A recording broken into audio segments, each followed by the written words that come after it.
power invisible, and you see it everywhere and every day. One power indescribable, and you speak of it with every word you say. Mysterious until you know the truth, as simple as the love inside of you. Call it God, call it Spirit, call it Jesus, call it Lord, call it Buddha, Baha'u'llah, angels' wings or heaven's door. But whatever name you give it, it's all one power, can't you see? It's the power of the love in you and me. One power, one power. One power, one power. I love that song. Welcome to the Center for Spiritual Living Midtown, where we remind you each week that such is the nature of life, that all it asks and all it wants is the opportunity to appear. You're that opportunity, and so am I, and so it is. You're that opportunity for God to be something unique and special, unlike anyone else, and yet unique and special just like everyone else, in your own version, your own part. Life is just showing up, it's giving, it's coming to us, it runs through us at all times and all ways. So whoever you are, wherever you are, we know who you are, though we may not know your name or anything about your personality. We know you if you are listening to this or not. You're an expression of the divine. You're an individuated version of God itself. Now, that's a big idea, and we toss it out around here a lot. Today, we're going to dig a little deeper into it. But the idea here is that because of who you are, because God is expressing through you as you in your individual uniqueness, that uniqueness is something we celebrate. Oneness doesn't mean sameness. Oneness means each of us finding our most honest, true, and unique way of being in the world. And this is a center dedicated to these ideas and to this idea of growing in that direction and of being able to find our greatest expression of who we are, who we want to be, and who we really are. All of that tied up in a bundle and brought forward into the world. Anyway, I'm about to dive into my talk. I don't want to do that, so I'll just stay with where we are right now. To tell you a little more about who we are and what we believe, here is some of our folks talking about the Declaration of Principle.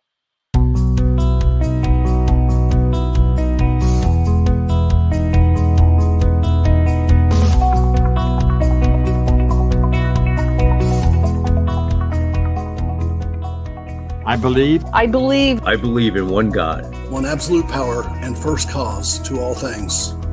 I believe that this power is perfect love and creates out of a desire to express love.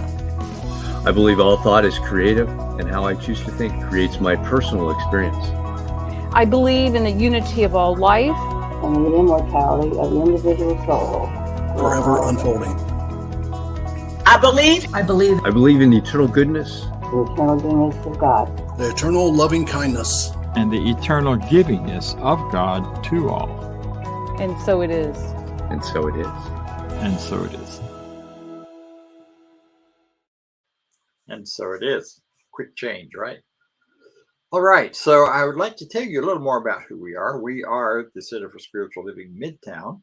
Although we are coming to you from all over, I'm in another part of Atlanta. Our producer is in San Francisco. Our speaker or our practitioner today is coming to us from Florida. So we're going to have all over the place, and yet everywhere, wherever you are, is the midtown and the midpoint of your life. So I have no problem saying we are a center for spiritual living in your midtown, wherever that is, whatever that looks like. And here's the vision statement that is about who we are. We are a strong, open, globally connected community centered in the clarity of principle through teaching, service, and practice. We create a safe and respectful environment that supports healthy spiritual growth. We truly are a community when we gather in person or when we're here online. It is a wonderful opportunity for us to come together and to celebrate each other and to celebrate who we are with love, to provide a place to solidify and support each other in standing and living in principle. So I love this center. I love this group, this place. As you saw in the video, we had a number of folks. Some of them were board members, some of them were practitioners, and some of them were both. In this teaching, a practitioner is someone who understands and knows the principles of science of mind, the principles of life, really, and knows how to use those to their benefit for their greater good and their greater life. They do that with real clarity and purpose, and have used these ideas to bring greater livingness, greater freedom, greater joy, greater peace, deeper understanding of life for themselves. And they know how to do that for you, to support you in that process. So practitioners are available to you for that reason, and are licensed by the Centers for Spiritual Living, the national organization, international actually. And we encourage you, if you've got something going on that you've got a problem with, or you just want some extra support, or someone to say, yeah, hang in there, go for it. Practitioners are here for that purpose. They're here to coach you. They're here to support you in spiritual growth and spiritual practice. You can find connections for that on our website, cslmidtown.org. Right now, we're going to hear from one of them, one of the people I've known for almost as long, no, not quite, nearly as long as I've been in this teaching. She supported me and in a process down in Florida quite a few years ago now. She's been a practitioner for a long time. She is someone that we all love and revere, who just has a way of going to the center of this teaching and center of truth, no nonsense kind of stuff. And yet she's a person of great joy and great enthusiasm and freedom. I am so honored today that we have with us the wonderful Norma Roberts. Thank you so very much, Dr. Bob. You make me feel like a very special person. I really sincerely thank you. And good morning to all. It is my sincere pleasure to be with you today as we continue our theme of great expectations. And I'm excited to bring to you a reading from a book that I have come to truly love. The book is Living the Science of Mind by Ernest Holmes, and we use it during our morning discussion group. Here, we find one of the most fascinating things which you will ever learn is that there is a law which exists at the center of your being. It is creative, and it is also a law of cause and effect, a law of freedom. All individuals, mine, yours, whatever, all individual minds, although we are different, have different activities, it is of the infinite mind. And this mind of God is the law of your life. When you speak, it speaks within you. It speaks as you. This power within you is the power of your word operated upon by law. This power is not so much a will as it is a willingness. You will never have to will things to happen. You will merely have to know, really know that they are happening. This power responds definitely to direct conscious thought. It responds as cause and effect, and no one can hinder your use of it. No one can reverse your use of it. Therefore, You not only have some power at the center of your being, you have access to all the power there is, to all the presence there is, and to the only God there is. We're told in the book of Isaiah, before they call, I will answer. And while they are yet speaking, I hear. You must give conscious direction to this law, and you must definitely expect it to respond.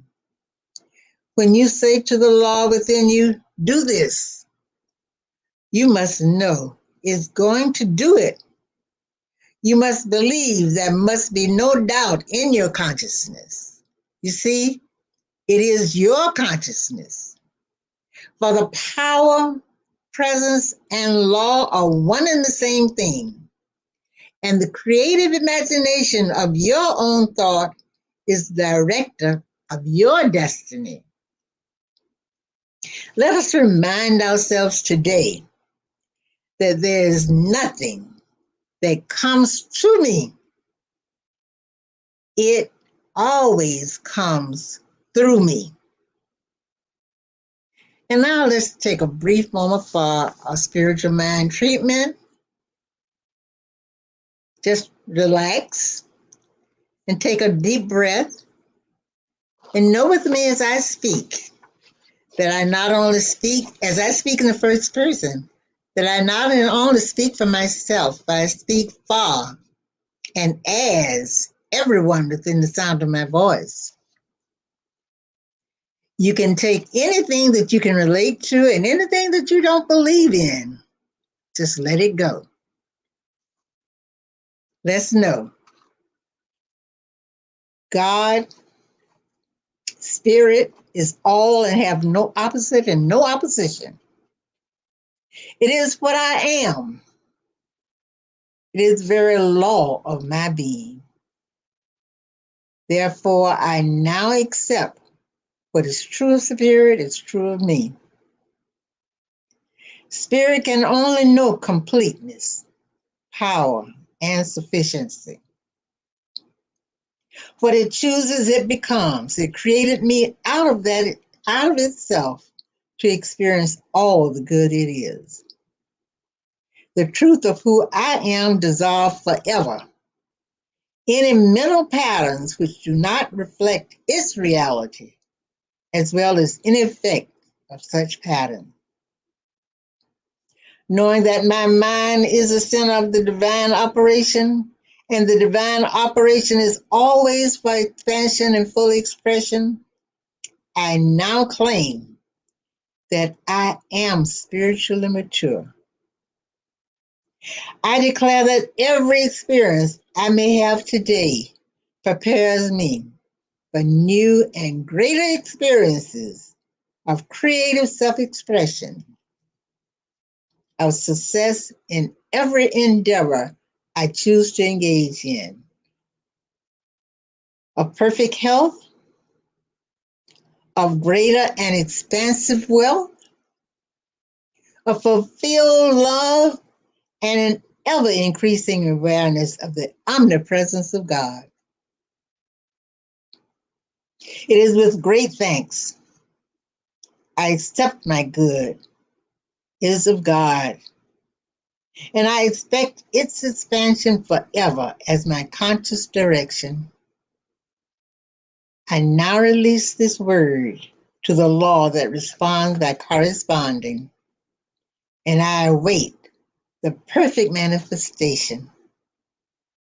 And it is so now, and I let it be so, and so it is. And now we'll have reflection music. Say yes to a world with a little more love.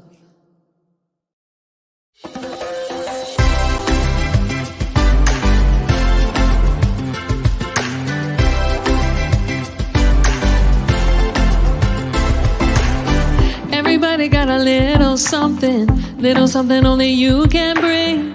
It's a puzzle, put it all together. Need every piece to make it complete, yeah. Every note to make a symphony. All the voices singing harmony. All the colors of the rainbow shining. Everyone, everyone, say yes. Say yes. Say yes. Say yes. Say yes to a world with a little more love. Love.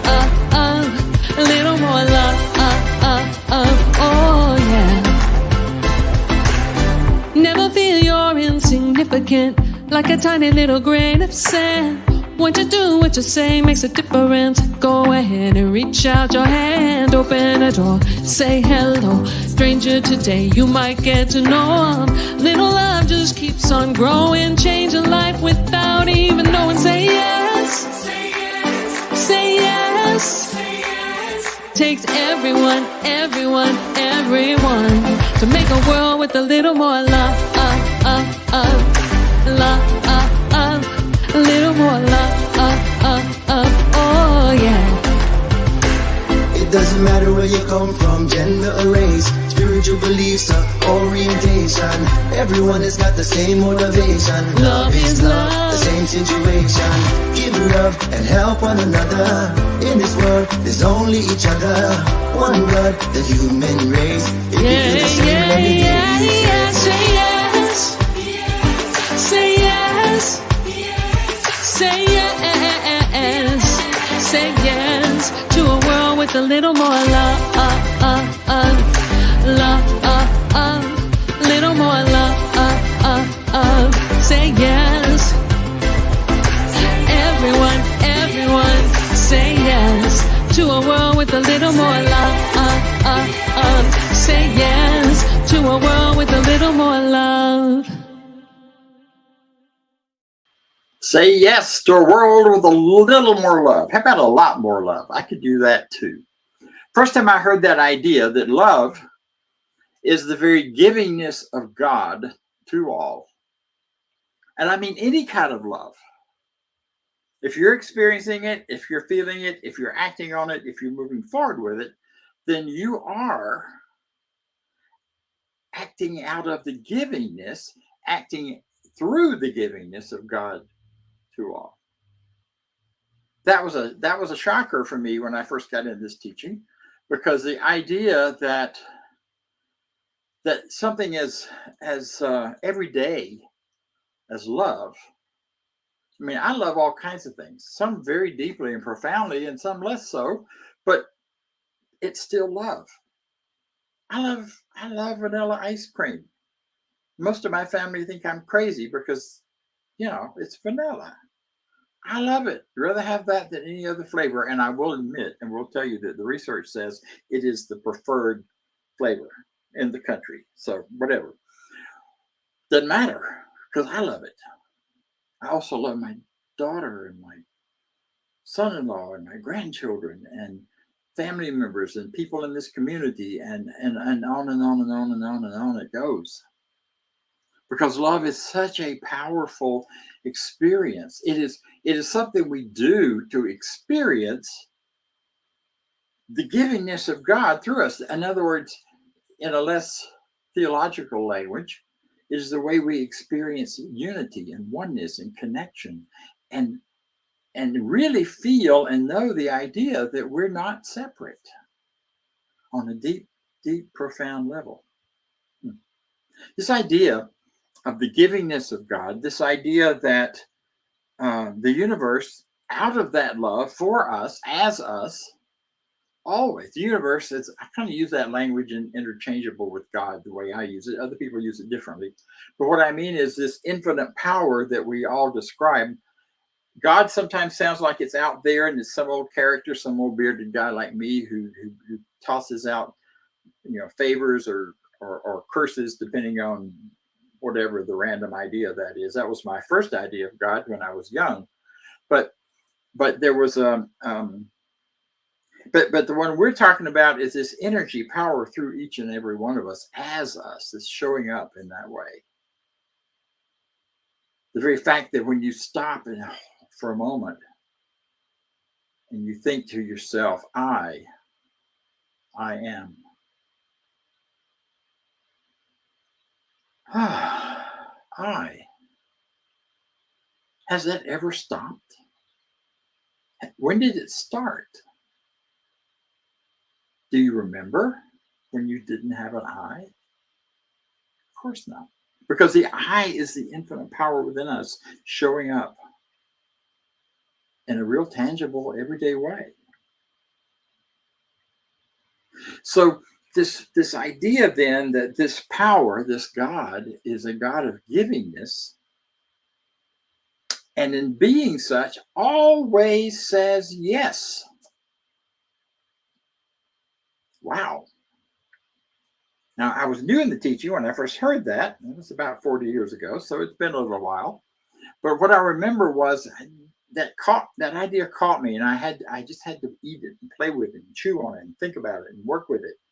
And as I was lying in a hammock in my backyard, which is where I did a lot of my thinking work in those days, I started thinking back to my childhood.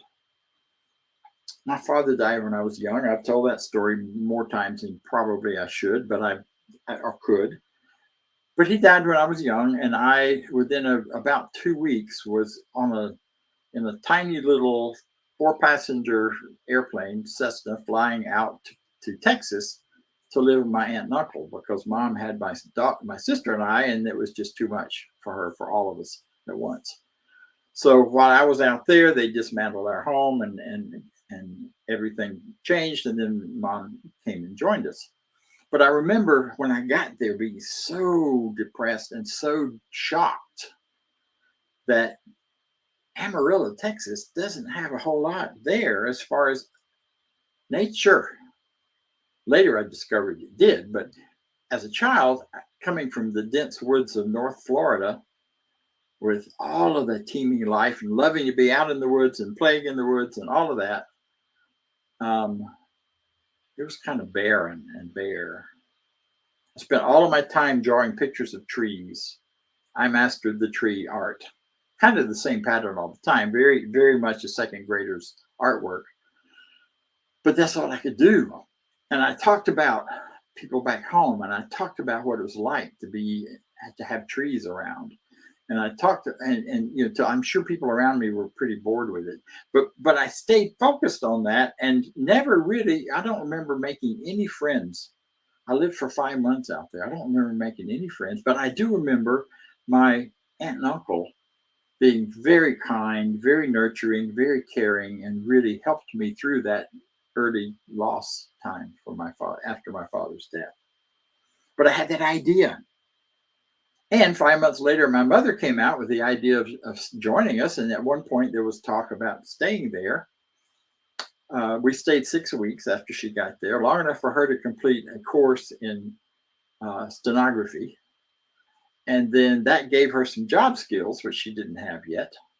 And back to Florida we went on a train, all the way from Amarillo, up through Chicago and across the Northeast and back down to Florida. Still love trains to this day. But there was something about that, and thinking back through it, I really wanted to be back home, what I considered home. The universe said yes. I was there. The infinite said yes. All the pieces fell into place for that to happen. Another thing I thought about from younger years, childhood and adolescence even, was that I would often see somebody and think, wow, that's somebody I want to know. I want to get to know that person. I want a relationship. I want a friendship. I want to be best friends or some kind of friends or some kind of relationship. I always had a pretty good idea of that. And I would spot somebody in the, because we had moved. I had been in 3 different schools in the 2nd grade. And what I couldn't figure out was how about a few weeks later, I would always be already in that friendship. I don't remember thinking about, well, I need to go make friends with them, or I need to say this or do that or do anything in particular, although I'm sure I did those things. But what I remember was really desiring it and wanting it. And the next thing I know, there it was. And I could trace that all up through my young adulthood. places and ideas that I really thought were the best for me to actually have them take place. Some of them were kind of magical. Some of them were just ordinary. Like deciding what kind of car you want and having it show up all around you. Every time you get in the car, you see another version of that. And there it is. You know what I mean? You've been there. You know what I'm talking about. So this idea that the universe always says yes is not just an experiential thing. It is the truth deep down in the way the world works. Now we're going to have a little lesson in science of mind. If you weren't expecting that, hang on. You'll be okay. Ernest Holmes says in the Science of Mind textbook that there's basically two avenues through which to think about life on the planet. He says, if you do an intelligent study of the teachings of the science of mind, we come to understand that all is love and yet all is law. Love rules through law. Love is a divine givingness, and law is the way. Now that's some pretty heady philosophy, theology, but sit with it a minute. Law, not in the sense of legal banging you on the head or throwing you in jail, but law in terms of what you could expect to continue and consistently to show up. So love, at the things we love, the things we desire, the way in which we want to be, the things we love about life, the way that happens in terms of showing up in our lives is how the law is the law. The law works. The law of the law of attraction is a big part of all of that. You know, the basic law is cause and effect, just like Norma was talking about, and everything else kind of grows out of that. But the whole idea of attracting what you want. We all saw The Secret and that kind of stuff from those who are old enough, where the idea of the law of attraction is working and you bring things into your life by imagining them and all of that sort of thing, which is not far from the truth. But the real depth of that is recognizing that what we really desire and believe we deserve. One of the other things I heard when I first walked into these rooms is this is not a get rich quick program, and it's not a get what you want program. You don't get what you want. You get what you believe you deserve. Or another way to say that is you get what you believe is yours. That's where it comes to you.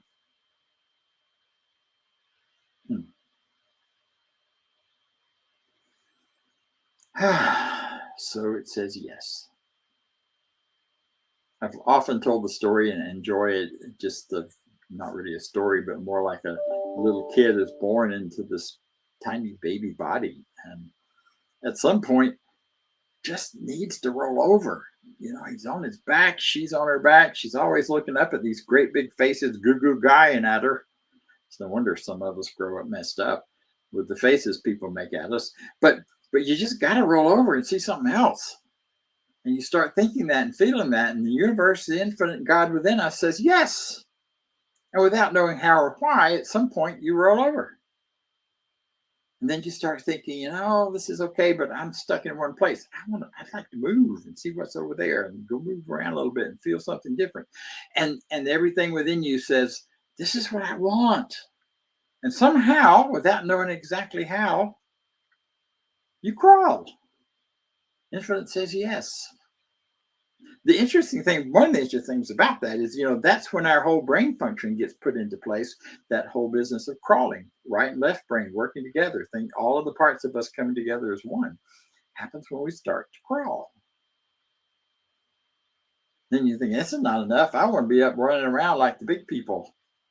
And sure enough, the universe says yes. God says yes. You get up and you run around and you walk.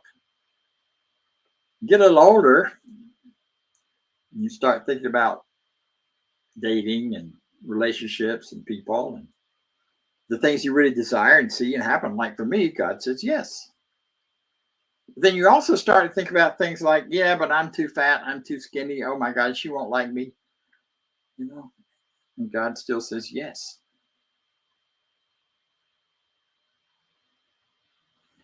And we get ourselves in so much trouble sometimes because God says yes.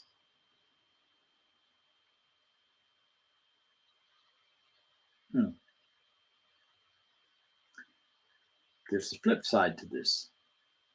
It is super important and so necessary. Because if we stop right there, that God says yes to everything we think and do and feel and believe in and try to attract to us and all of that, then the power of our lives is out there somewhere. It's not quite the old man in the sky that deals out punishments and pleasures, but it's close. Because as long as it's counting on the power of this one power within to say yes, it doesn't quite tell the whole story.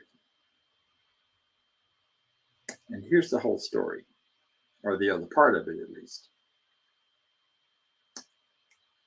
Your life is shaped not only by what the infinite idea of life and God is that says yes, but it's shaped by what you and I say yes to.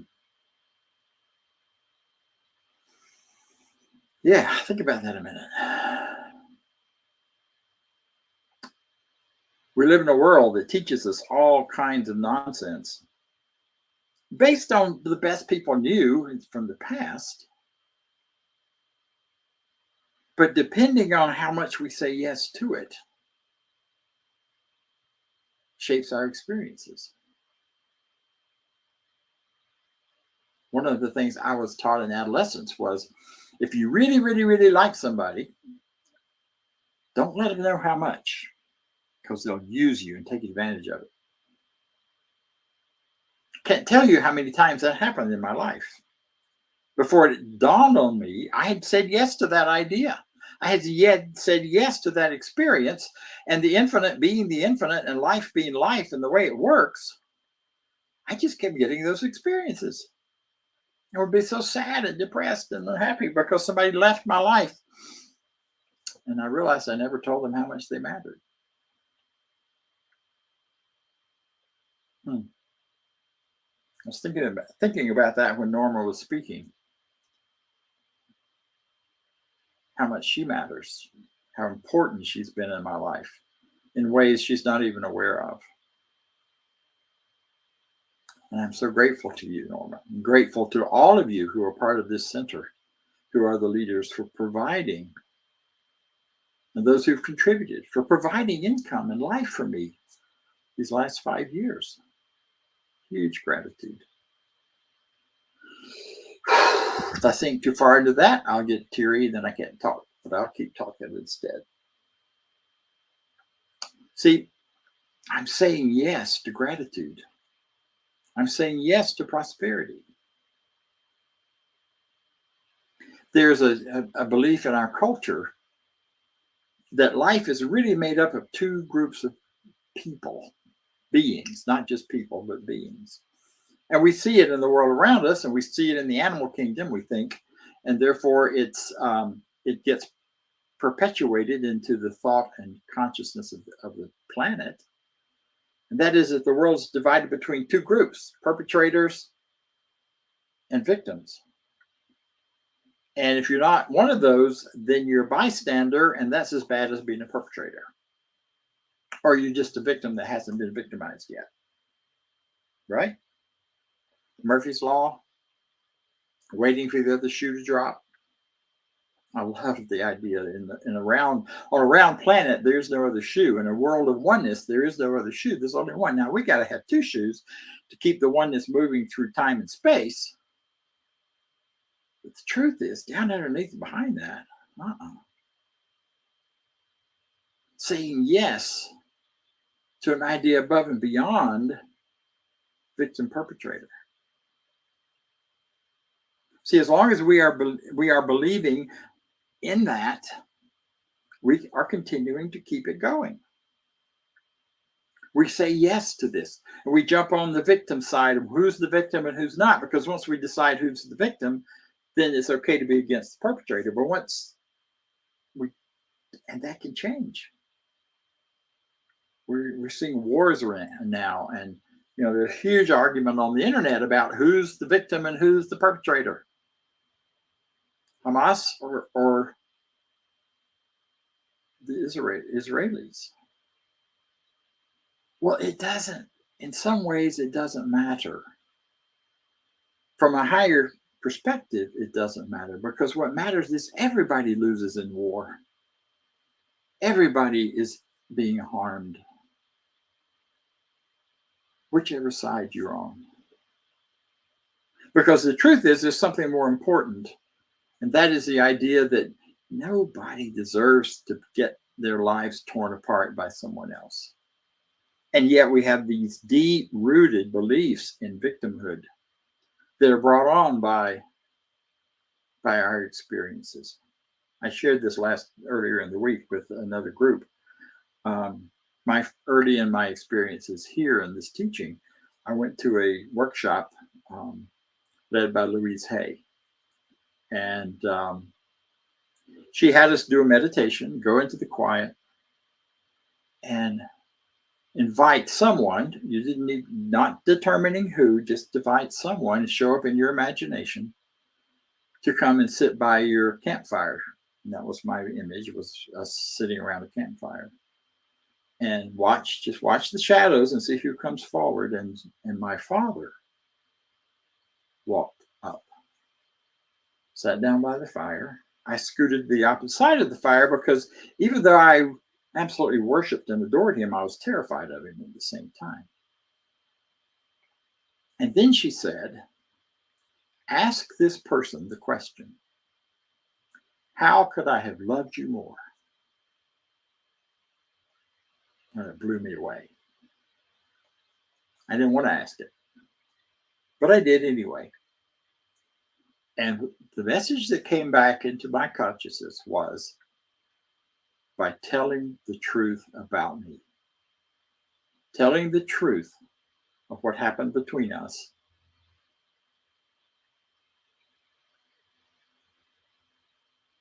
that led me into a 2-year process of moving from victim, dealing, working through the childhood abuse issues that I was carrying, the belief in my own victimhood, the fear that was always there to watch out for who might be ready to victimize me again, and to really move above and beyond that whole idea of victim perpetrator.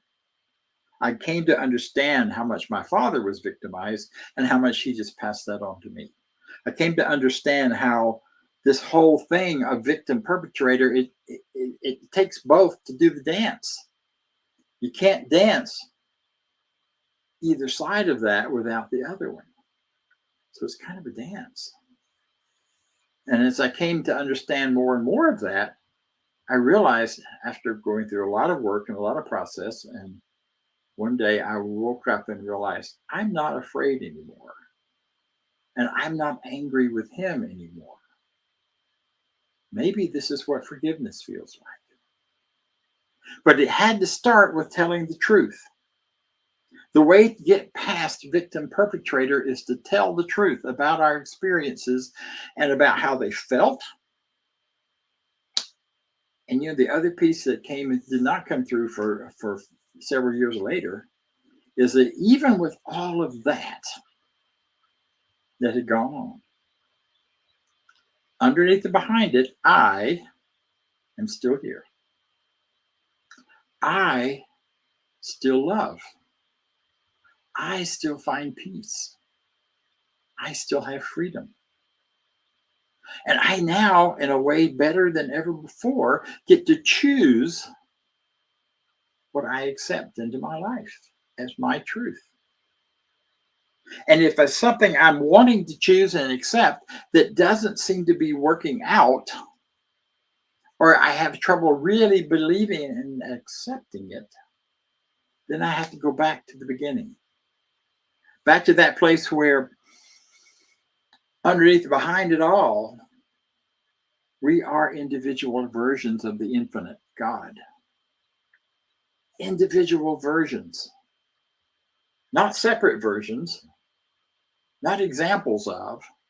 Not metaphors for. We are it, the thing itself. We teach it all the time here. When you start there, you realize no matter how bad things got, I, the infinite presence, never left. I may not have felt it, I may not have known it, but it, they, whatever word you want to use for God itself, were always part of my life and always present and never went away. I never stopped feeling I, the I that I am. There's so many other kinds of belief systems that are part of our world. That one seems to be the big loud one in my face right now. But it's so important to be aware of what we're saying yes to. Somehow in my head all week, I've been having this word going through my head, this phrase, say yes to the mess. Well, you can't see this room, thank goodness, because I've said yes to the mess a lot. Out of the excuse of not having time, not knowing where to put things, not having enough space, all kinds of reasons, saying yes to the mess. And then every so often it gets to be more mess than I can manage and I want to have, and so I clean it all up and it goes away. But after a while, the mess comes back if I keep saying yes to the mess. I want to propose to you today, say yes to the best instead. Don't follow my example. Don't do what I do what I say do. Never heard that one before, but about 1,000 times growing up. Yeah. Say yes to your best. Because your best is that expression of within, that power of all the qualities of the infinite.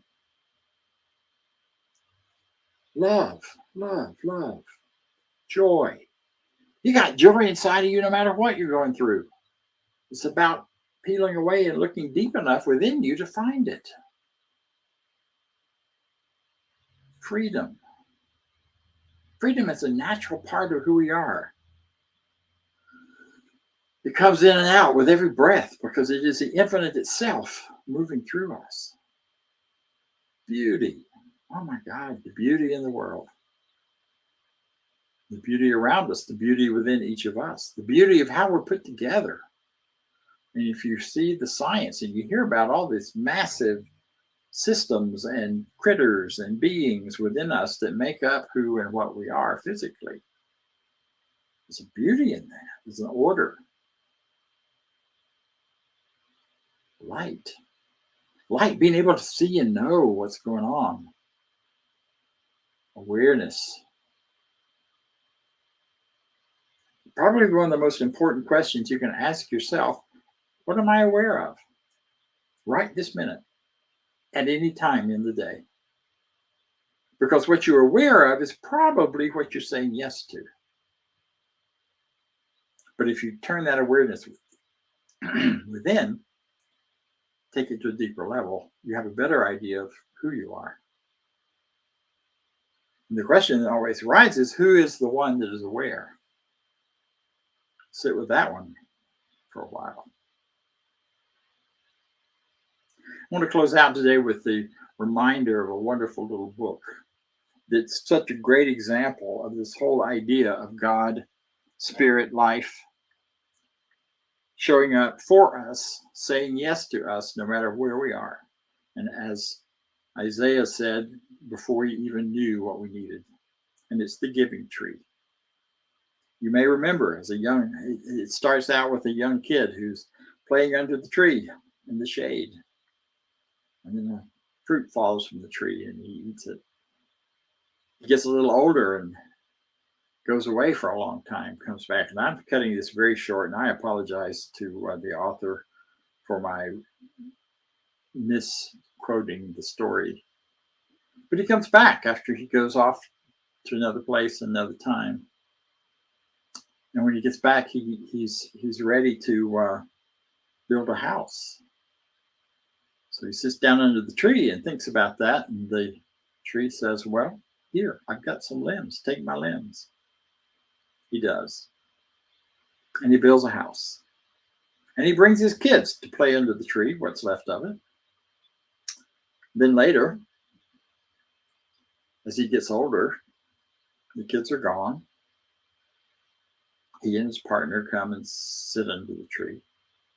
And after a time, when he's very old, he comes back. The tree has been cut down. But the tree says, here's my stump for you to sit and rest.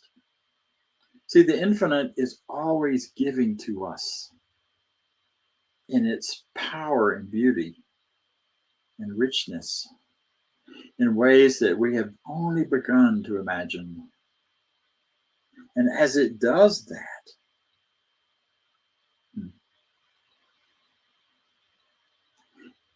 it always matches and accommodates who we are and where we are at any given moment. I want to share with you one last thing from our Science of Mind textbook. I had some other quotes I was going to do, but I think we're good.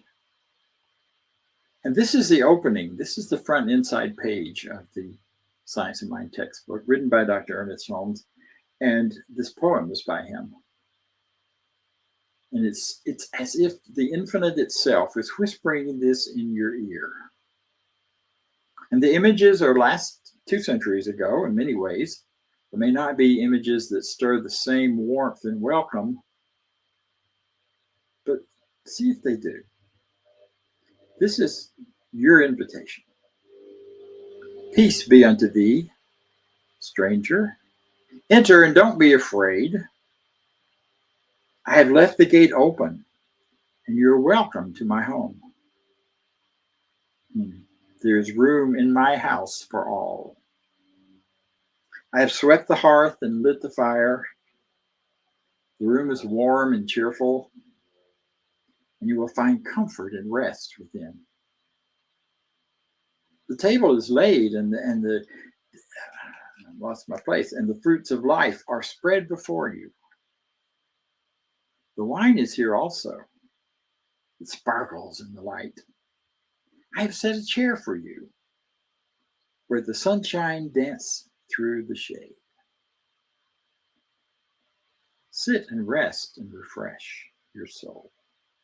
Eat of the fruit and drink of the wine. All is yours, and you are welcome. All is yours. Because yes is always the answer from infinite powerful law that says yes to what you choose, what you most deeply believe about yourself, and where your place is in the world, and how you will relate to all of it. See, and you have everything within you to answer that back, to declare your truth, to say yes to those things that you love and you require and you desire.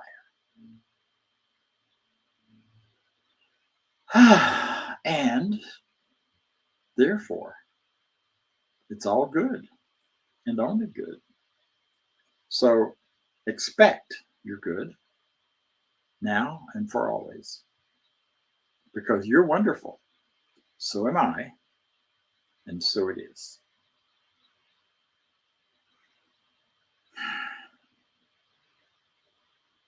So at this point, I'm going to pass the baton, or the camera, as it were, over to Vance to tell you a little more. Thanks, Dr. Bob, for a wonderful talk this morning of say yes, life is there. And with that spiritual food that we got this morning, let's take this into our time of giving, where you have the opportunity to give If you want, cslmidtown.org/donate, scan the QR code, and if you will, say with me our affirmation of prosperity. I live in a universe of abundance. As I freely and joyfully give, I join in the divine flow, and all that I share with life returns to me multiplied abundantly, and so it is. Thanks for that, and I'll turn it back to Dr. Bob for announcements. Thank you. Not a lot of announcements today, although I would say remind you that next Sunday will be my final Sunday as your senior minister. It's not my final Sunday as a minister, but is certainly my final one for being a minister, senior minister for Center. I will be retiring from that role and taking some months off, and then letting God figure out through me, what am I going to say yes to next? And so I invite you to be with us next week for that. We also have a Tuesday discussion and prayer support group, for lack of a better term, called Boost. It's to boost you through the week, to get you back, give you a moment to be reminded of truth so that you are fueled for the rest of your week. Also, there is a board meeting on Thursday, and a board and transition team meeting that's happening this coming Thursday. We'll be voting on some very important issues at that point. I would also just say that I'll be leaving town on Thursday, but I'll be at that meeting, tuning in from California and speaking next week from California, where I will begin my trek of my walkabout, for lack of a better term. So I'm looking forward to that as well. If you have questions, if you have issues or concerns that you would like for me to speak to next week, my talk next week will be building a consciousness of good, of expecting your good and expecting it to come. That's been our theme all month, and we've been working and chipping away at that. So next week, though, will be a chance, if you do have questions, email them to me, Dr. Bob Deen at cslmidtown.org, and I will take a look. And if there's a way to put them into my talk, I will do that. And otherwise we have Q&A from the floor, but there's no floor, so except the one I'm standing on. So there's no opportunity for that in that way. However, there is the opportunity today to join us, if you would and would like to, on our Zoom link, which is also found at csl.org on the website. And you can we will have a brief discussion about today's talk or about whatever's on your mind. So I invite you to join us, and I look forward to seeing you next time. Right now, let's join together in an affirmation of life. I leave this place now knowing something better than I knew before. I go forth into the world with a heart full of love and a mind full of good sense.